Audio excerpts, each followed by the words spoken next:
All right, everybody, welcome to BO Boys for Thursday, January 11th. Fuck it, it's a raw feed. We're doing it live in studio. I'm Clayton. Yeah, I'm Pat. So, Clayton, we are fresh off seeing a movie. We are the boots on the ground report today because we saw The Beekeeper. We saw Jason Statham in IMAX. We're busting, but we'll get to those that prediction later. Of course, The Beekeeper opening this weekend, Mean Girls opening this weekend.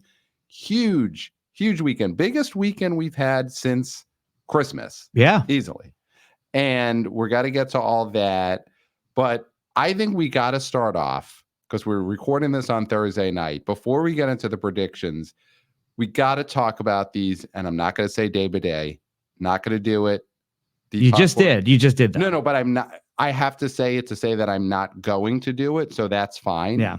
I'm going to say we've got to talk about these day by days, not the day by days, the day by days. Yeah, okay. You're really on the edge there. For this week at the box office, because it has been, have you been following this, Clayton? Of course you have. Of course. Of course you have. So what kind of question is that? All week, day by day, since this past Monday, the #1 movie in America starting this past Monday, January 8th, has been Anyone But You. Clayton, is it happening? Is this a something about Mary situation? Okay. So yeah. Okay. So when you say that sort of thing, again, we have to say this is not going to reach the heights. It cannot make as much money domestically as Something About Mary, right? But so you're not willing to say at this point anything is possible with Anyone But You, because it has bucked every trend these last few weeks. Listen, I was a naysayer early on. Now I'm on board, but I'm also a realist. Okay.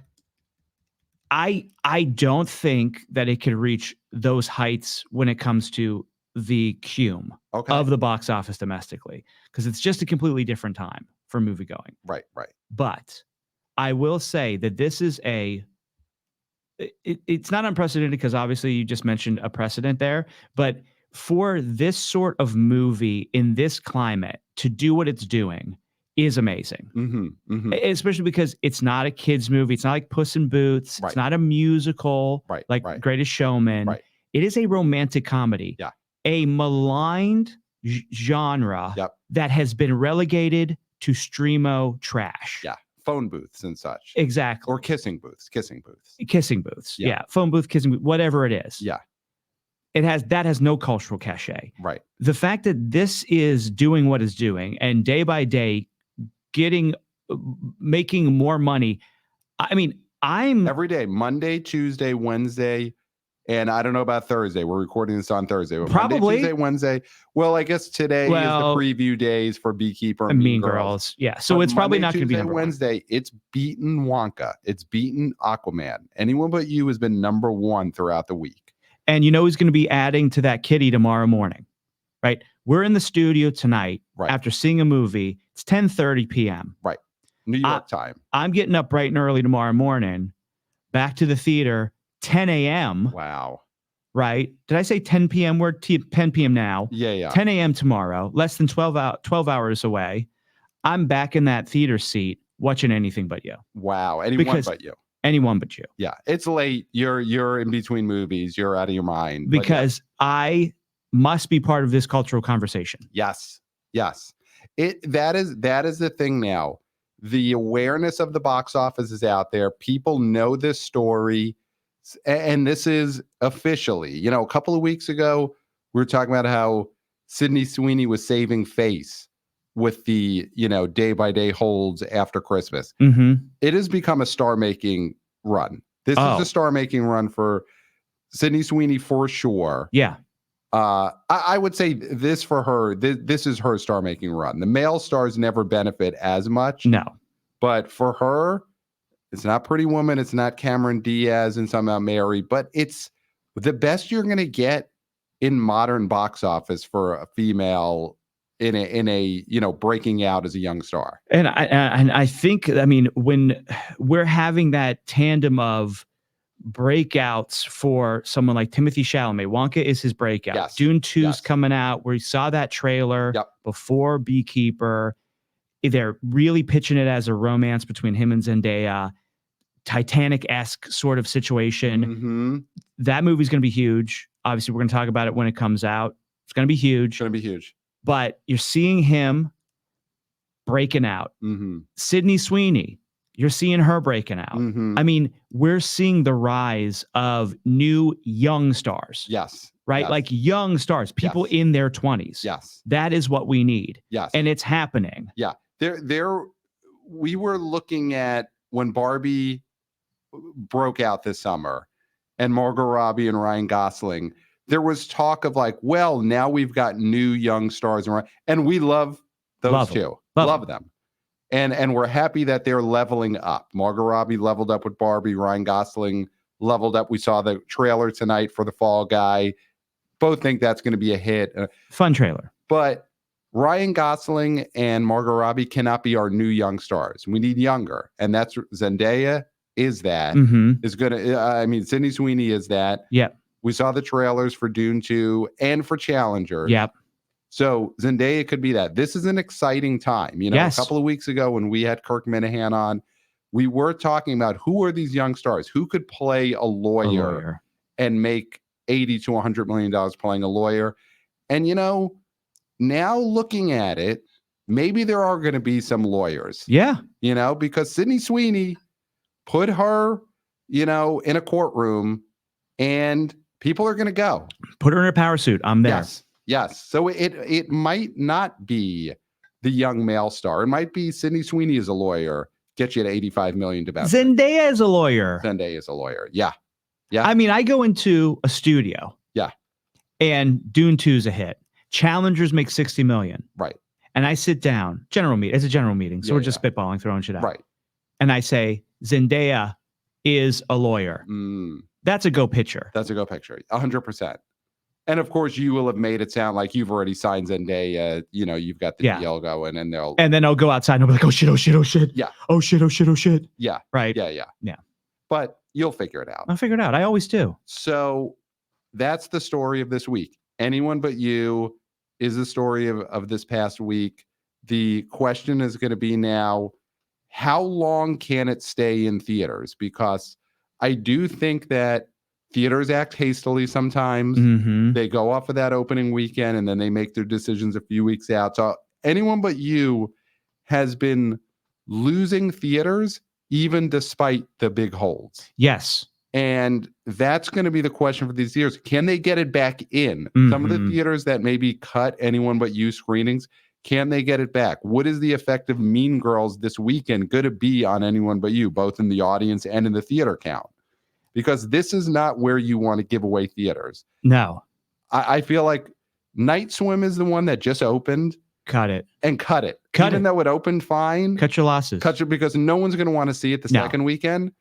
Get rid of Night Swim, even though it opened fine and has only been out a week.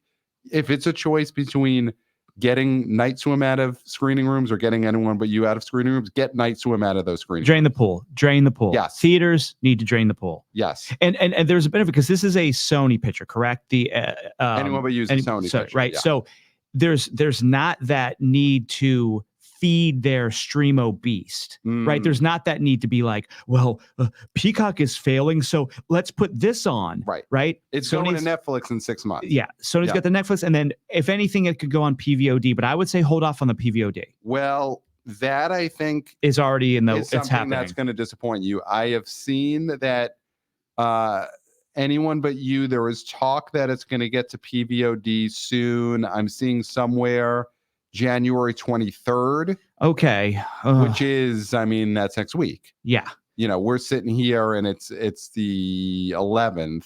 So another couple of weeks. Okay. So that's a few more box office weekends. People don't usually hear that far in advance that something's going to be on PVOD. So it's not like anyone's going to wait because they know. So I think that's fine. Well, also, you want to go out for a date. And this feels like a date movie to me. So, and it's a young people movie. And so they're going to want to go out. They're not going to want to stay home. Yeah. Like the older people who maybe didn't see this movie and are now hearing about it from their younger, coworkers or their kids even. Right. They're interns. Yeah. They're paying. They're asking their interns, hey, did you see that Sydney Sweeney movie? Yeah. They're paying $30. Like that. And then, Yeah. They're paying $30 to stay at home. And you know what I'd say, Sony? $40. Make it $40 Yes, to make rent. it $40. Because people will pay $40 to rent it. Yeah. If they want to stay home so much, they should pay. Yeah. And you know what you do? You get Sydney Sweeney and you get Glenn Powell and you get them to do their now classic intro to a trailer. Classic. There's been several homages to it. Yes. Yeah. Yes. And no one's going to remember what Nathan Fielder did. They're going to remember the original, which is Glenn Powell, Sydney Sweeney. But this time you get them in front of that classic blank background and they're telling everyone it's going to be on PVOD, but it's $40. Mm-hmm. And you just have them go. And if you're on YouTube right now watching us, you see what I'm doing. You have them go like this. Isn't this worth $40? And they're both doing it. Yeah. Because it's equality. Mm-hmm. And they're both with their hands showing off what they got. And they're saying, this is $40. Yeah. And it's another $20 each. $20 each. Yeah. And then they have a little back and forth to be like, well, maybe 15 and right. So I mean the classic. Right. Their classic chemistry. Yeah. So that was what's going on this week. We got 2 big movies coming out. I say let's start on the thing we just saw because we're busting to talk about this. I'm busting. We saw The Beekeeper starring Jason Statham. Saw it in IMAX. You know, Coastal Elites. We saw it on Thursday night on the biggest screen possible, biggest screen in the world. And, you know, we're not critics, but as moviegoers, yes, we had. Am I speaking out of turn? We had the time of our life. Well, a time of our life. Absolutely. Yeah. It was everything we wanted it to be. Yes. Plus more. Yes. This is how these movies should be made. Now, I know this is the same weekend or equivalent to when Plane came out last year. Yes. This is not Plane. I love Jerry. Yeah. We love Jerry. Statham's at a different echelon. Yes. And David Ayers is a better director than whoever did Plane. Oh, yes. David Ayers is a real movie director. Yes. Say what you want about his Suicide Squad or the Suicide Squad. Which was stolen from him. Yeah. Okay. Yeah. Though don't release the Ayers cut. No. I would say it was stolen from him, but sometimes thievery. Oh, I'm not saying stop the steal. Yeah. Yeah. I'm just saying it was stolen. Yes. Don't say that. So he's a real director. This was a action movie that is on such a different level than something like Plane. It's getting compared to Plane. It may open around that, but I do think that, you know, you talked before we got on mic about word of mouth on this movie because it was so good. The buzz. Yeah. The buzz on this. Can you get, will be deafening. Can you get Statham and Sydney Sweeney and Glenn Powell, in front of the classic blank white background from the Anyone But You trailer teaser intro? And the three of them are talking about the buzz for The Beekeeper. He calls in the 2 biggest box office stars to help him out of the weekdays, and they come in and help him out. Talk about the buzz, and then he's like, you know, so which one of you is in charge? And then they're fighting that out. And he's like, you 2 are adorable. I mean, listen, at this point, they can sell us anything. Yes. Yes. So I think this movie, again, like you said, I think it's going up against some competition here. Mean Girls, I do think, is going to take a lot of the audience. It's a great counter programming, The Beekeeper. I love that. And I do think, no puns, the word of mouth on this is going to be great. And I think it will be one of those movies that has legs. Yeah. More so than some of the other Statham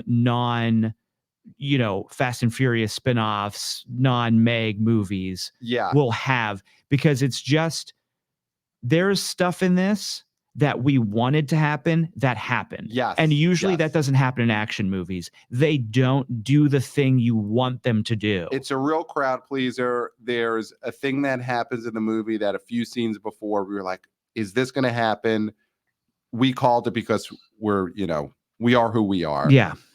The fact that the thing we thought might happen did happen is good. We clapped for it. We clapped for it. Others clapped because we clapped. I don't know if they realized who they were clapping with. Yeah.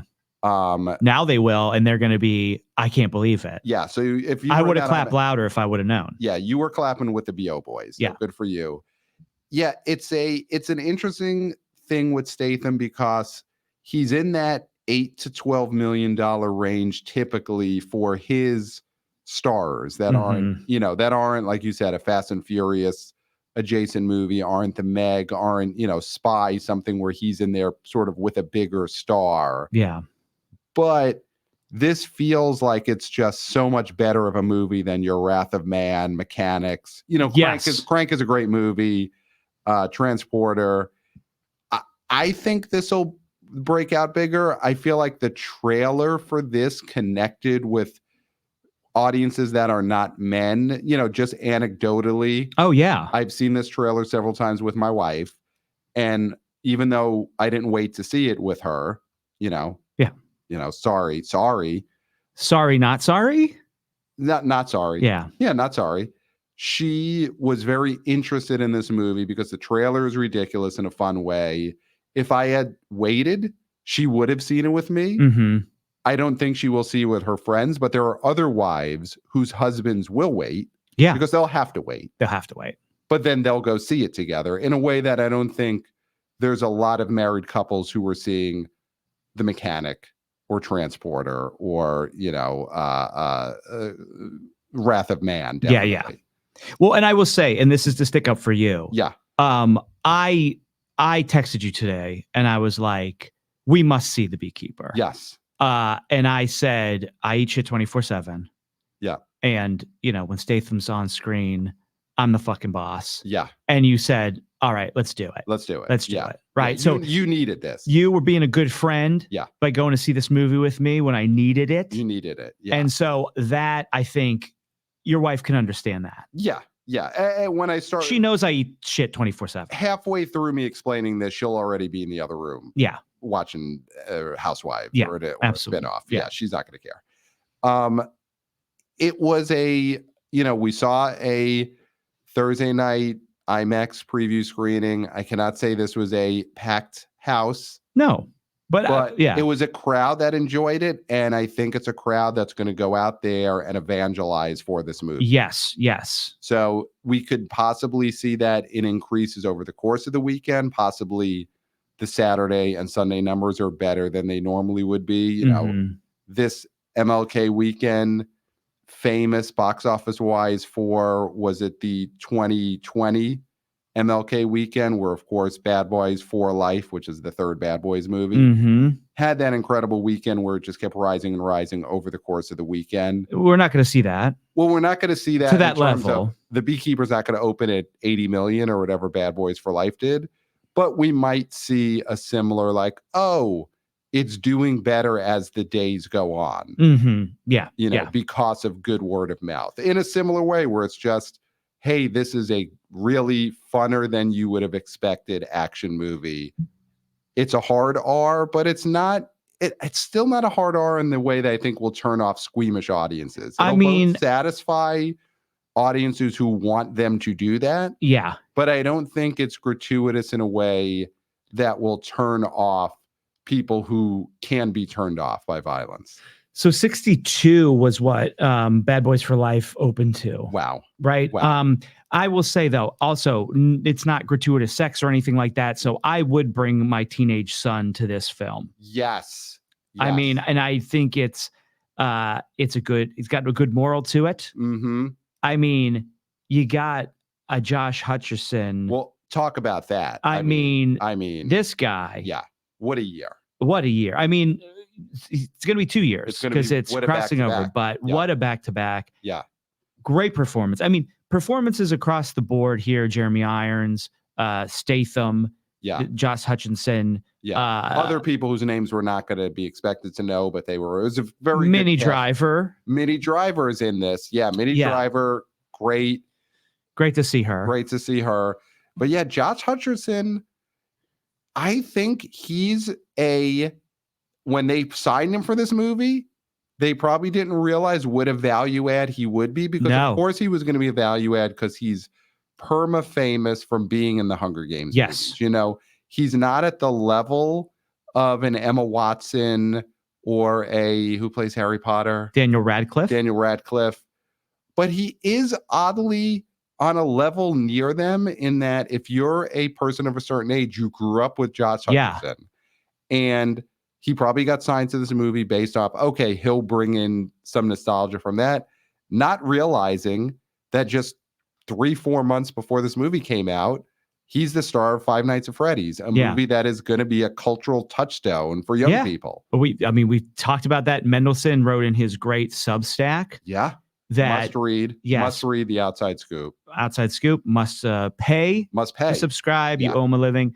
He said in his latest post that it wasn't Barbenheimer that was the most important film tandem that came out. The film that was most important that came out last year was Five Nights at Freddy's because what it means for young people and the changing tide at the box office. And he's a part of that. He is the star of that film. I mean, the IP is the star, but he is the star. Yes. And so this is just another building block to a career that could rebound very big for him. Oh, it is rebounded. Now it's a matter of how high could it go with Josh Hutcherson? Yeah. Yeah. And he's excellent in this movie. And I do think if not through the opening weekend, but over the next week, 2 weeks, he's going to be someone who draws in a younger audience. I think he means something to people under 40. Oh, 100%. Talk about something that means something to people under 40. Okay. Are we talking Mean Girls now? All right, let's do it because I'm at 47%. My laptop is dying, just so you guys know. Okay, so this is a race against the clock. So this is do you know the original Mean Girls came out 20 years ago? I do know 2004. Yeah. So this is a musical remake. So I don't know much about the plot of this movie in terms of this is not a sequel, right? It's a remake. It's a remake of it, but a musical remake. Playing Regina George in this movie. It is not the granddaughter of Regina George, but Regina George. It's like The Color Purple. The Color Purple was a movie that was not a musical, and then there's a musical version of it. Right. It's the same thing with Mean Girls. Wow. So it's the same story, only as a musical. Because Tina Fey and Tim Meadows are reprising their roles. Yes. But they are not reprising their roles as people who have lived a life since the events of 2004 Mean Girls. No. As far as you know. No. This will be the first time they are living through this. Yes. Okay, interesting. So that first movie, I think people are aware of it now, just what a generational comedy that actually was. Oh. It's like Caddyshack in the 80s, and there's a handful of movies in the 80s, and Something About Mary and some big 90s comedies. Like Mean Girls is that in the 2000s. It's sort of like Mean Girls and The Hangover, and maybe, have the Apatow movies stuck in the way that Mean Girls has. Superbad, probably. Superbad more than like 40-Year-Old Virgin and Knocked Up. Yeah. Mean Girls means more than those movies. Mean Girls is kind of one of the, 2, 3, 4 definitional comedies of that decade. Yeah, and here's little boots on the ground. Not boots on the ground, but I think knowledge from this age group. Austin, want to be a boy, Austin. Mm-hmm. Great to hear from you again, buddy. Says that even him is like very into this movie. It is huge for him, even as just a regular dude. Mm-hmm. This age group that he's in, which is he's in his 20s, it's inescapable. Yep. Mean Girls is a strong IP. It's a movie that people watch at sleepovers. It's just a movie that's on cable all the time. It is a movie that has stayed. I mean, like Elf. Yes. In the way Elf is a Christmas classic, Mean Girls is a sleepover classic. Yeah, like an Austin Powers or a Dumb and Dumber. For us. Yeah. And so I think that there's so many different groups of people that are going to want to see this, because if even Austin, who's a guy's guy, right, is interested in this, that means that there's a wide swath of other people who will see this. Yes. Obviously, we're not going to make the mistake of not saying that this is for the queer community, a big IP. Yes. And they're going to go out in droves. And it's going to be a very fun celebratory atmosphere, I'm assuming. and it's going to be a bunch of diverse groups of people all hanging out, singing together. It seems like it's going to be a real happening. Yeah. And I think they're underestimating that. Like, I think I'm seeing these numbers and I'm thinking, like, how could this? I mean, I'm seeing like 40 in the 4-day for this. I just think it's possible. Just with, you're saying because the projections are low 30. Yeah, for the 4-day. I think this is going to over. 40. Yeah, I think this is going to over-index, and I think it's going to be bigger than people expect.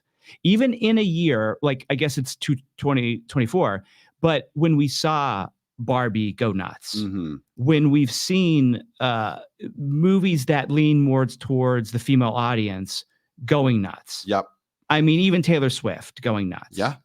Like, why would you not think that this thing could do 40 in 4 days? Right. I mean, as we have seen superhero culture wane, and, you know, when you look at the last decade of superhero movies, and of course, everyone went to see those, women went to see those. Yeah. But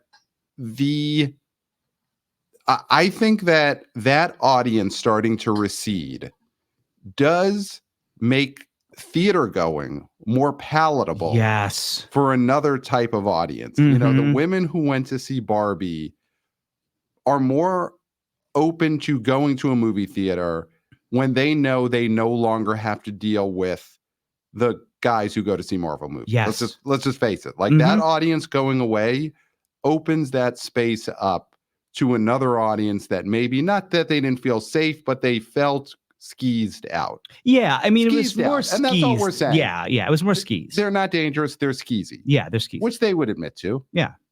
So if that skeezy audience goes, and it's skeezy in a sad way, not skeezy, like they're sad skeezy. That Marvel sad skeezy audience. It is unappealing. Unappealing, sad skeezy Marvel audience. Yeah. And DC audience.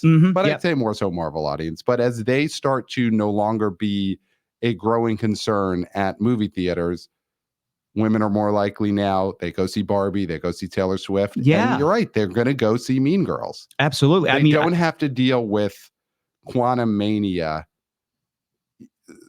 holdover. Yeah. There. Yeah. They just don't have to deal with that. There is a little bit of a wrinkle in this because, of course, I mean, there's the Soul re-release, so you're going to have the Pixar perverts out.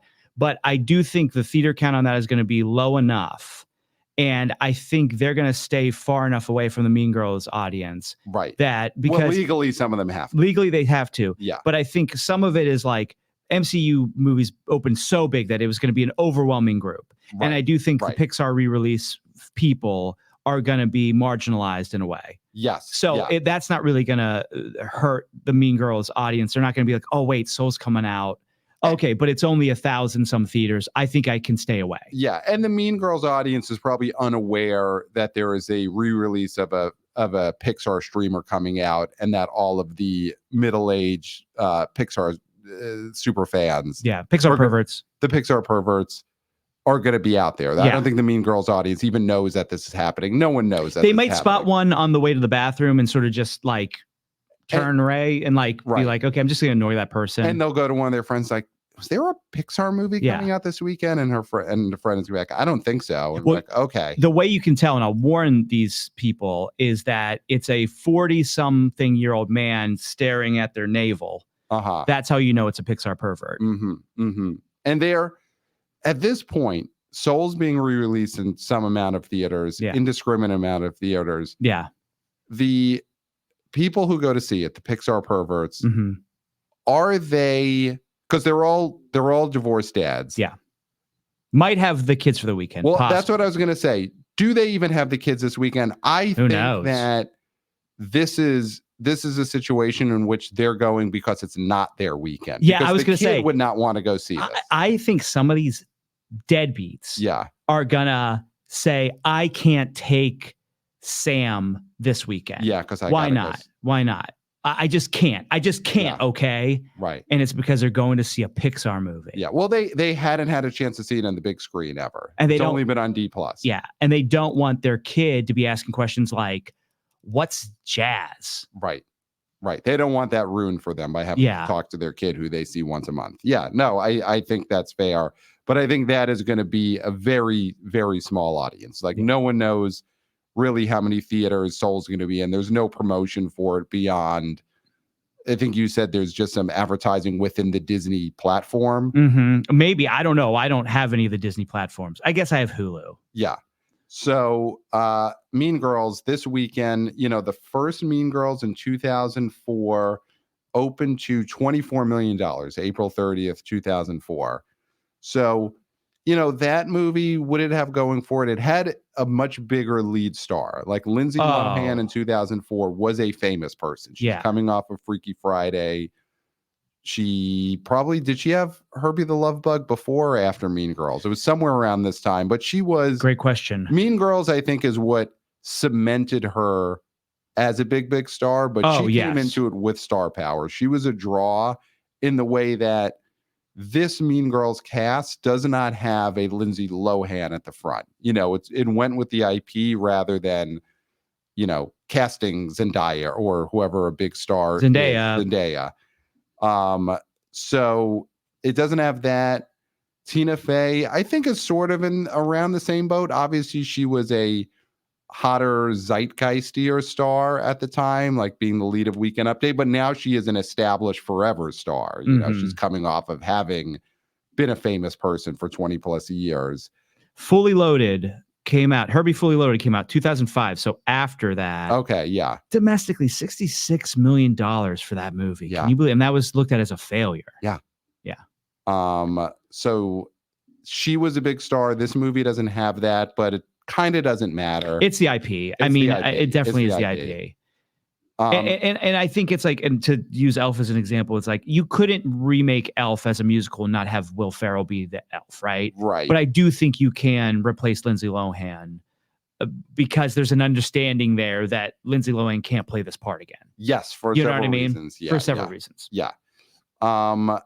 And yeah, it's going to be, I agree, it's going to be bigger than people are expecting. The musical aspect of it, it's also put out there as a secret musical, sort of. Obviously, it was a Broadway musical. Yeah.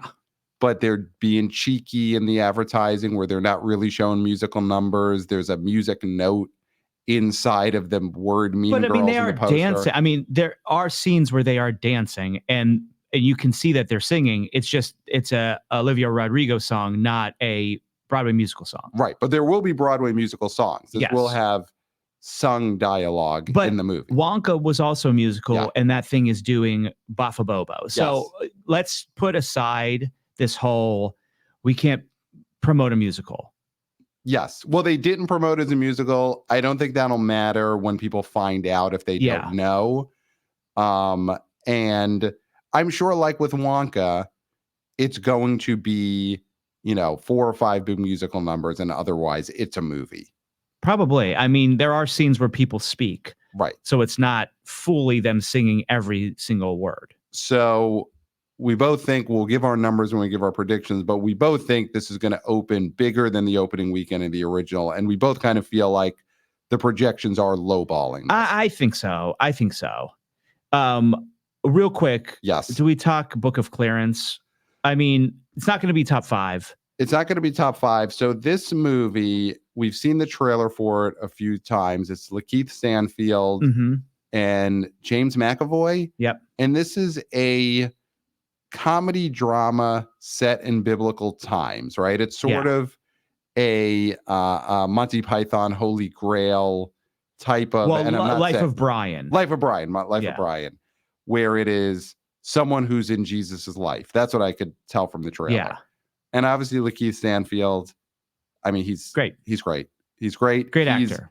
Not a movie star. Nope. I don't, and he's also not, I mean, unless I'm forgetting something, because, he's been compared to like an Adam Driver, where it's a great actor who's great at ensembles and people love him, but is that an opener? Yeah. But has Lakeith Stanfield had a Kylo Ren type, like he's been in a franchise where a lot of people would know him, or he hasn't had that yet, right? He's not been in a superhero movie or a big IP just to sort of get his name out there. I feel like he hasn't had that yet.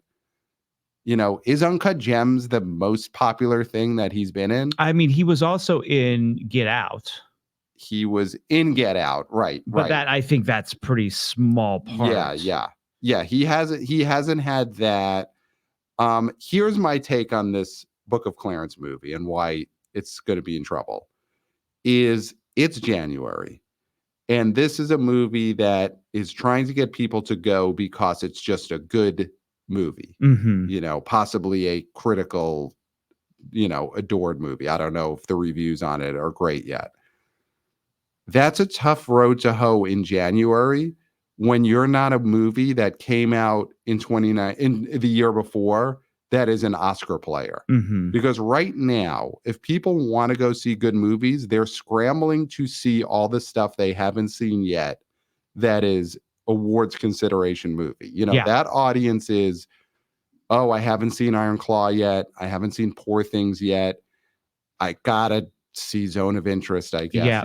They're the audience that wants to go see just good adult dramedies has a checklist of stuff they have to see from the previous year. Yeah.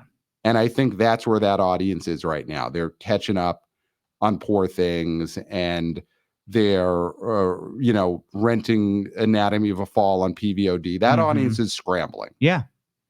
I agree. I mean, I think there is a level of you will get interest from the Black community in this movie. Of course, sure. But I don't think it's going to be a huge sort of over-index. No, and it's just there's so much more promotion for two big movies coming out this weekend. Yeah. It's just it is a movie that is not getting promoted on the level of course, Mean Girls and The Beekeeper. I've only ever seen a trailer in the theaters. Yes. I have not seen, and they have not served me this in YouTube. Yes, and you watch a lot of YouTube now. I watch too much YouTube. Yeah. Yeah. So I think this movie, I'm glad it's getting a theatrical release. Everything should. Yes. I'm glad this is not just it showed up on Peacock one day. Yeah. It'll be better. The day it shows up on it, whatever streamer it's attached to, it'll be better off having been in the movie theater. Because it's a real movie. Because it's a real movie. Yeah. So it will get a release of a real movie, but I think the audience that would go see this type of movie is catching up on the awards movies right now. Yeah, there's a lot to catch up on. There's a lot to see. So, okay. So I think, I mean, we already talked Soul re-release. We don't have to talk anymore about Soul, and it's not gonna, this movie could finish out of the top 10, honestly. Yeah, well, okay. Just we'll mention real quickly. So a comp, and I'm going to use that term loosely. Nightmare Before Christmas. Okay. Re-released October 20th, 2023. Made $4.2 million. It was in 1,600 theaters. Okay.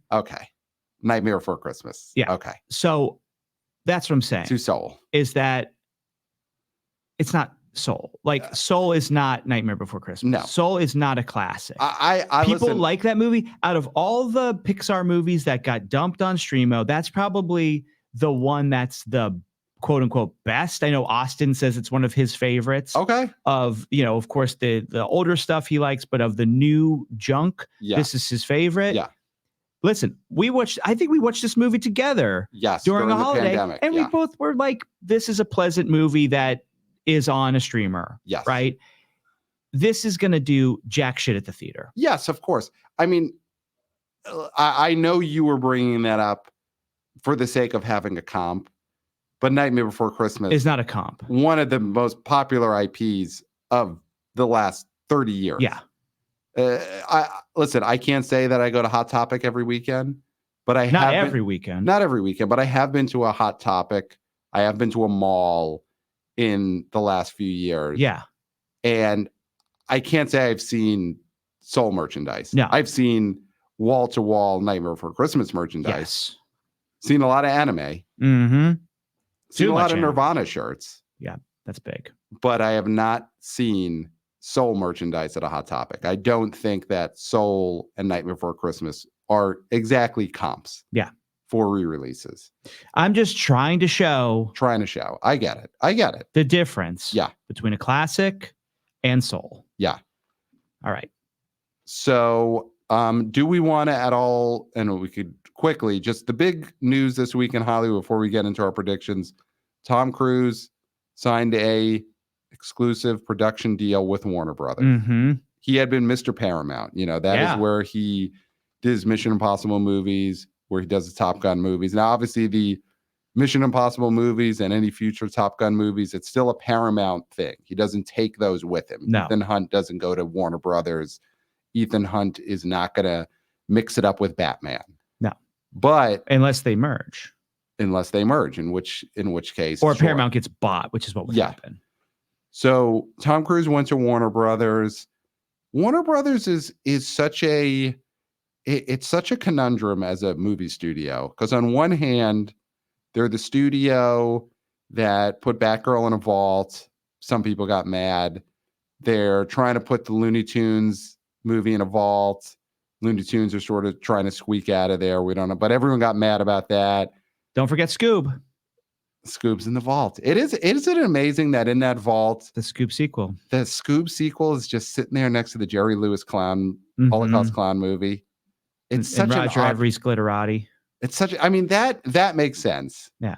Glitterati and the Jerry Lewis Holocaust clown movie hanging out. They're holding hands. That they make sense together, but the Scoob sequel being in there, I mean, every day Scoob must just turn around and see Jerry Lewis as a clown leading kids to where he's leading them. And like, Scoob's, what is my life? I mean, he's just like, ruh-roh. Yeah. He's like, ruh-roh. Yeah. What am I doing in this vault? But, Warner Brothers, everyone hates Zaslav. They're in a lot of ways been sort of a disaster of a reign, but also they are the studio behind Barbie, and they're the studio that put out Wonka. And basically saved the holiday box office with Wonka, getting Aquaman out there, finally purple, squirting it out. Yeah. They're going to have Dune 2, which is going to be a huge hit, and who knows, could win Best Picture next year. It's going to be that type of just zeitgeisty blockbuster. They screwed Nolan. He left, yet they are still kind of trying to be, hey, we're the talent friendly Warner Bros. Of old. They want to get that back. Like bringing Cruise in feels like a sign to. And listen, Nolan did Oppenheimer Universal. Nolan didn't go to Universal and sign like a 5-picture deal. He could go back to WB. He could go back to WB, and the Cruise move, I don't know. To me, what do you think? To me, it feels like a signal to, as much as it is about trying to get Cruise to do movies there, it also feels like a signal to the rest of Hollywood that, hey, we're still Warner Brothers. We're still where Clint Eastwood has has an office. I love Tom Cruise. You know this. Yes. And Maverick saved theaters. Yes. That is a fact. It saved theaters. But his decision-making, he's been scrambling. Like, it feels a little desperate to me. Okay. That he's jumping to WB because of the failure of the last Mission Impossible movie, which was like sort of out of his hands, but not, I mean, the scheduling was weird, and it turned out to be like the summer where people didn't want the old shit anymore.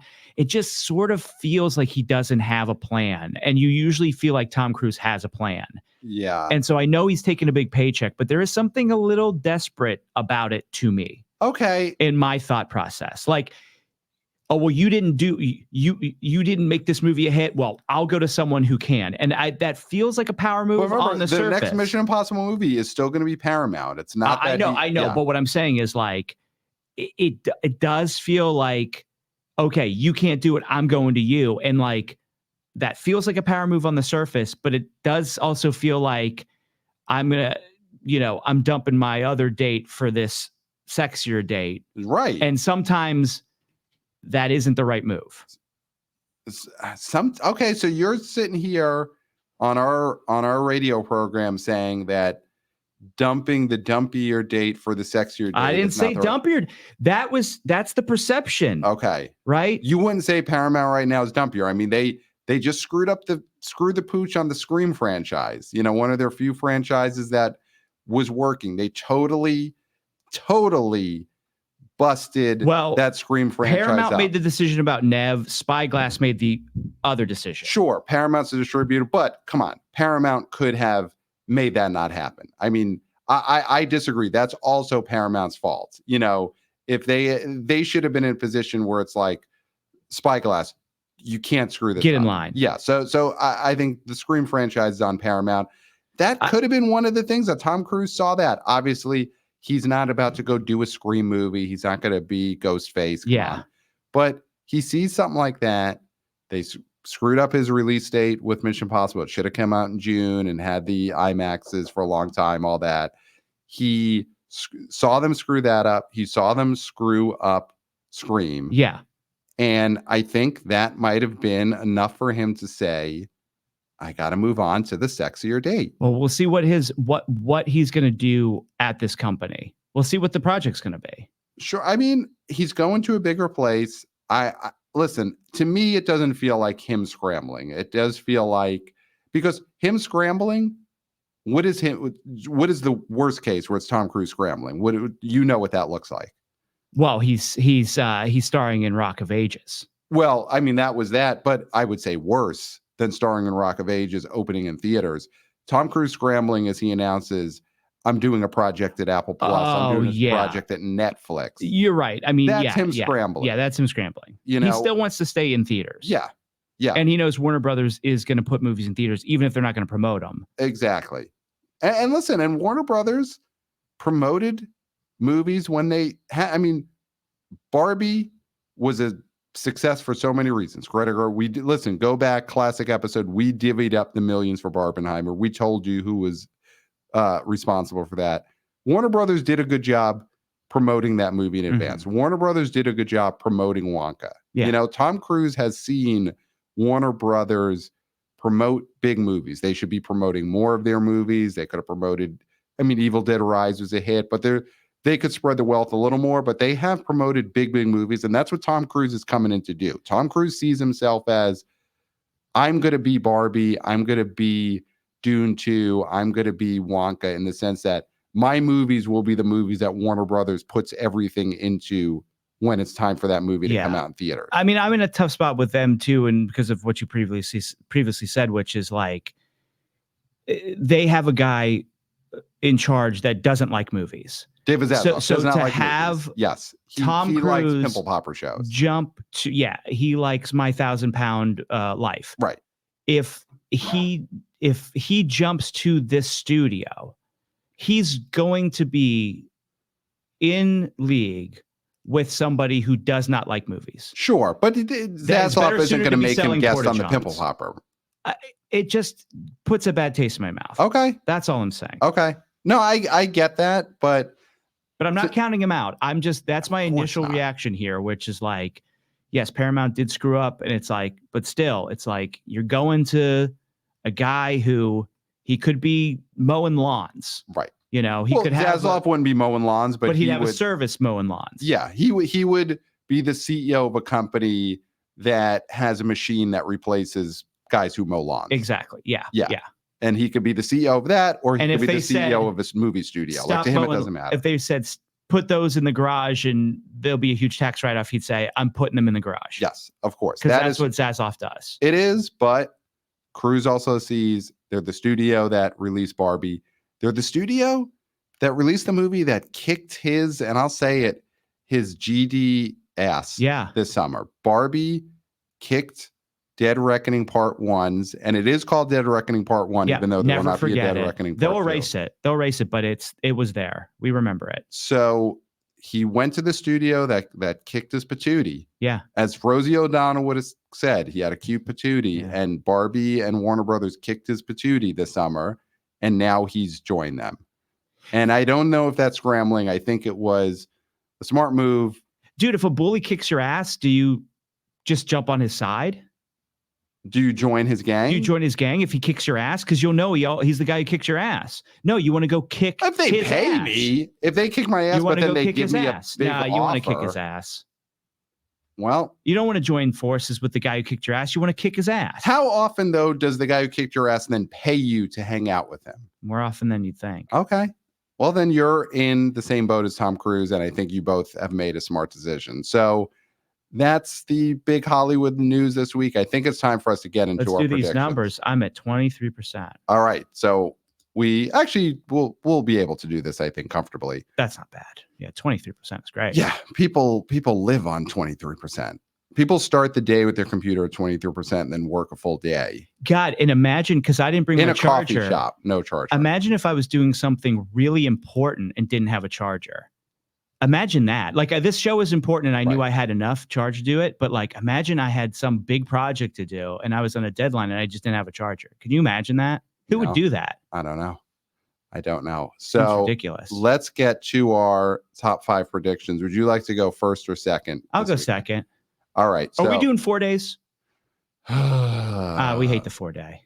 Let's do 4 days. Okay, let's do 4 days. So, all right. Number 1 is going to be Mean Girls. Slam doink. Slam doink number 1, doink of the week. And I agree. I'm going to go nuts. 45 million. I like that. Mean Girls does 45 million in the 4 day. So then number 2 is the interesting one, because is it going to be Wonka, or do I go with the movie that has beaten Wonka throughout the week, or do I go with the new one? You know what? Here's the thing. I'm coming in high off of the Beekeeper. Okay. And I think the Beekeeper is going to do a better 4 day than, obviously Plane, which is like 10 million. Yeah. It's just a better movie. It's a better time. Better buzz. 14.5 for Beekeeper.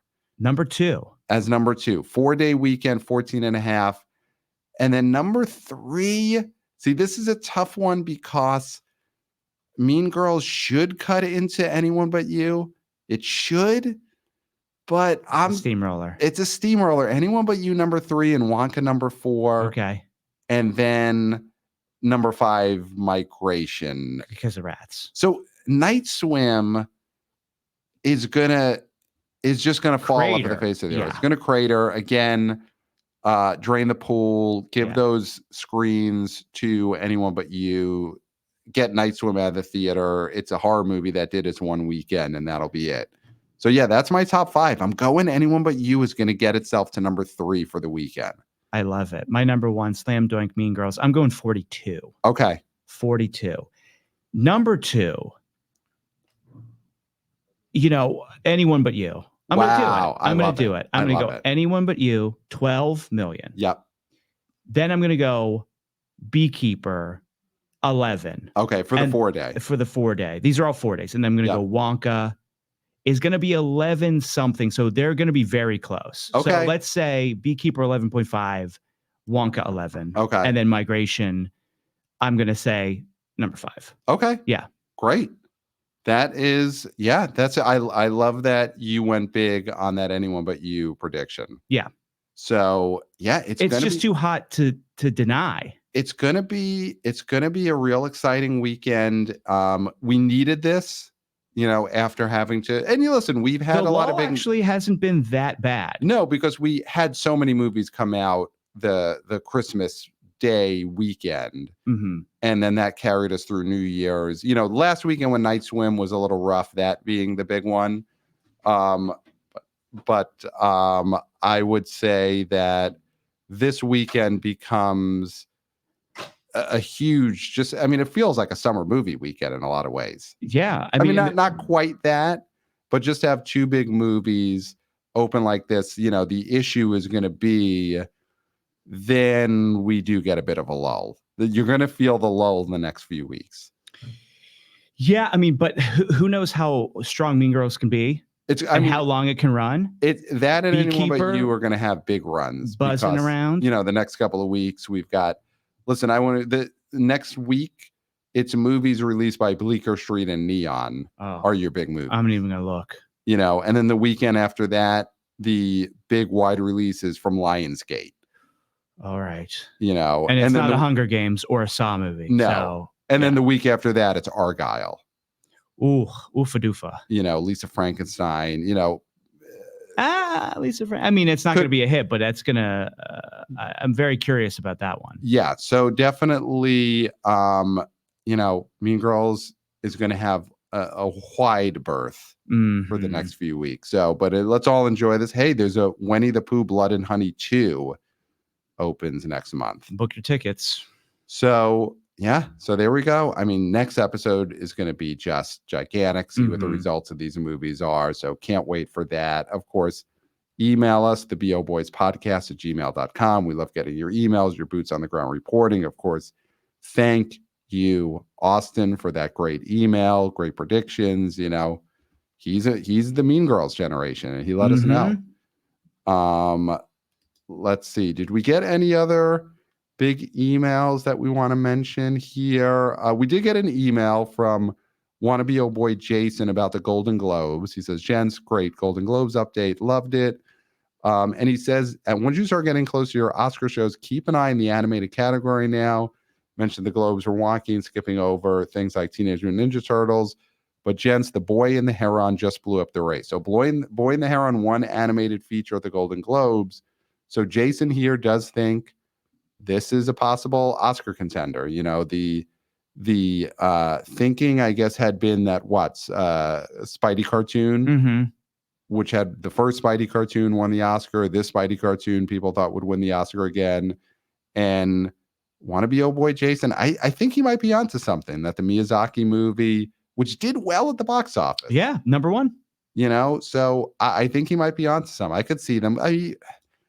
Listen, superhero movies are over. I don't care if Spidey cartoon's the best superhero movie of the year. It's still a superhero movie.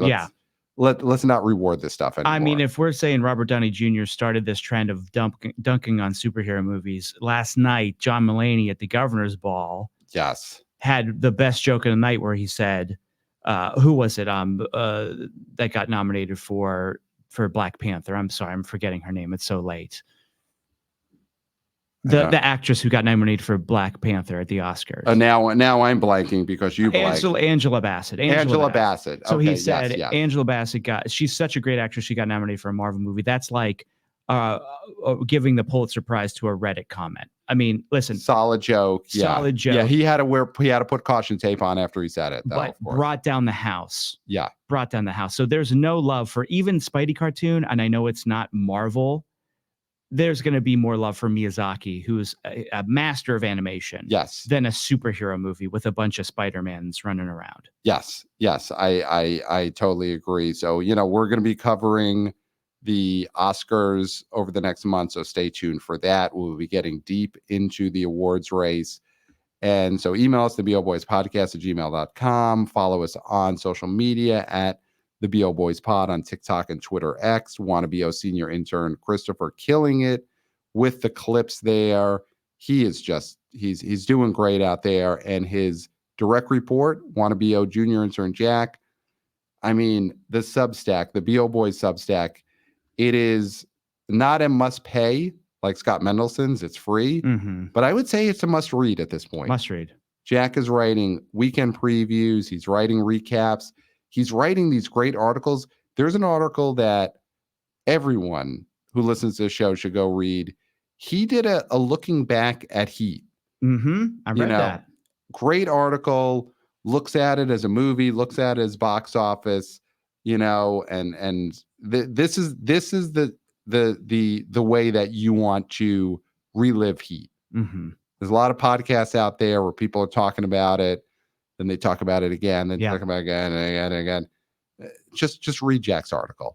That's how you want to look back at Heat. So go to the BO Boys Substack. Jack is killing it there with the articles. Looking back at Heat, that is a big one. 5 stars on Apple Podcasts. We've been getting some great 5-star reviews there. Keep those up. And let's see. Shout outs to, I would say, our recent guest, Brett of The New Flesh. He's got great episodes up of his show. Oh, yeah. Throw him a 5-star review. Throw him a 5-star review. Go throw Mike, and Oscar a 5-star review. Good friends of ours. This is their busy season. They're every episode cover the Oscars, cover the award season. Them, of course, our buddy Kirk Minahan. He's got so much going on his show. It is just out of control there. So you got to listen to that. Scott Mendelson, The Outside Scoop, Jeff Bach as a Relations Co. I mean, The Family. David Thompson. David Thompson, of course, he restarted Cinema Spending. Yep.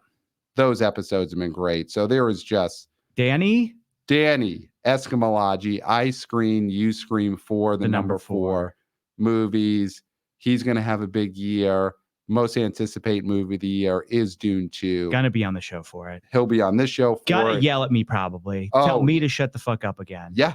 He's got it. That was a viral moment. He's bringing the fire, yeah. Yeah. He dressed up as Wario. He yelled at us on an episode. He brings it every time. Anyway, lots out there that you got to go listen to. So get to that right now. And of course, we're YouTubers. So if you listen to the show, that's great. But you also should then re-listen to it by watching it on the BO Boys YouTube network. Mm-hmm. So go watch that. And Clayton, I think that's it. There can't be anything left. No, nothing. Except for, until next time, we'll smell you at the box office. Nailed it.